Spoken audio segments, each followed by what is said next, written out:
Alors, sur Tom's Guide, nouvelle polémique à cause de l'autopilote. Un énorme accident à 220 km/h filmé par une Tesla Cam.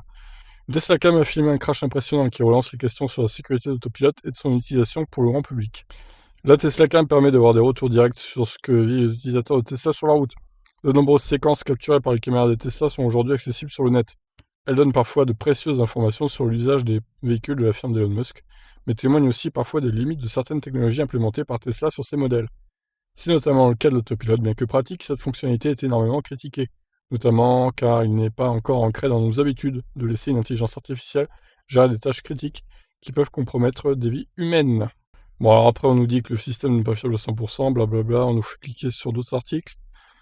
Alors, j'imagine que la vidéo en question, c'est celle-ci, on va la regarder du coup. C'est parti. Oh, il n'y a pas de son, hein, c'est normal. Quoique, attendez. Non, il n'y a pas de son, c'est normal. Oh la vache! Ah oui! Donc l'autopilote, il s'est dit, j'en ai rien à foutre de la voiture devant, je fonce dedans, quoi. Oh putain. Ah, il a pas ralenti une seule seconde, hein. Incroyable. Et oui, comme il dit Green Zone Lee, la Honda a été envoyée en tonneau, limite. Oh la vache. Ouais, c'est dur, hein. Bon, alors, est-ce que... Attendez, parce qu'on n'a aucune preuve que c'est vraiment une Tesla qui a fait ça. Est-ce que ça ne serait pas un complot de General Motors? Non, je rigole. Je pense que c'est vraiment... C'est le hacker Green Zone Lee qui nous dit ça, donc je pense que plutôt fiable, lui, dans ses informations. Le compte Twitter Green Zone Lee a partagé récemment une nouvelle vidéo qui incrimine directement l'autopilote. Dans celle-ci, filmée par la caméra frontale d'une Tesla, on voit la voiture en autopilote rouler sur une autoroute. On compte 5 voies et peu de trafic, une situation où il semble facile de détecter les objets aux alentours et les voies bordées de lignes blanches. Pourtant, la vidéo montre la voiture accélérant progressivement jusqu'à atteindre la vitesse d'environ 220 km/h. Alors déjà, c'était dans quel pays? Parce qu'aller à 220 km/h sur une autoroute, à moins que ce soit sur l'autobahn allemande, c'est chaud quoi. C'est bizarre. C'est à cette vitesse que la Tesla a percuté une Honda qui roulait devant elle, l'autopilote ne détectant a priori aucun obstacle. Le choc, bien visible dans la vidéo, est d'une violence extrême, et on ne peut qu'espérer que l'accident n'a pas fait de victime.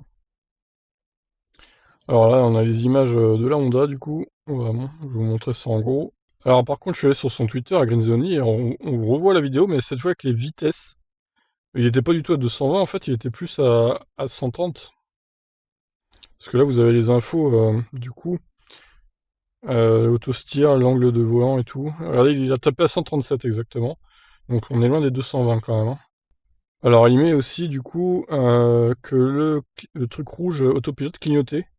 Donc ça veut dire que c'est pas normal. Et apparemment, le pilote aurait forcé la vitesse à accélérer de plus en plus. The autopilote de steering while beeping like crazy. Bah, il était en mode panique en gros, l'autopilote. Et c'est à cause du conducteur finalement. Il a accéléré comme un porc et du coup, c'est pas la faute de l'autopilote. Donc voilà. Je pense que c'est clairement la faute du conducteur. Cet accident, ma foi, fort violent quand même. Donc la Honda est morte, hein. C'est clair et net. On n'a pas d'image de la Tesla par contre. Dommage. Ah oui, alors voilà, il demande.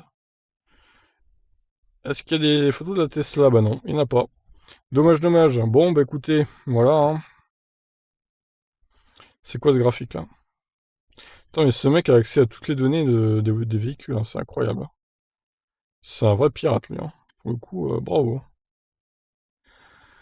Bon bah écoutez, voilà, hein, pour cette affaire encore qui va faire du bruit, mais là, j'ai débunké au final que c'était pas à faute de l'autopilote, hein.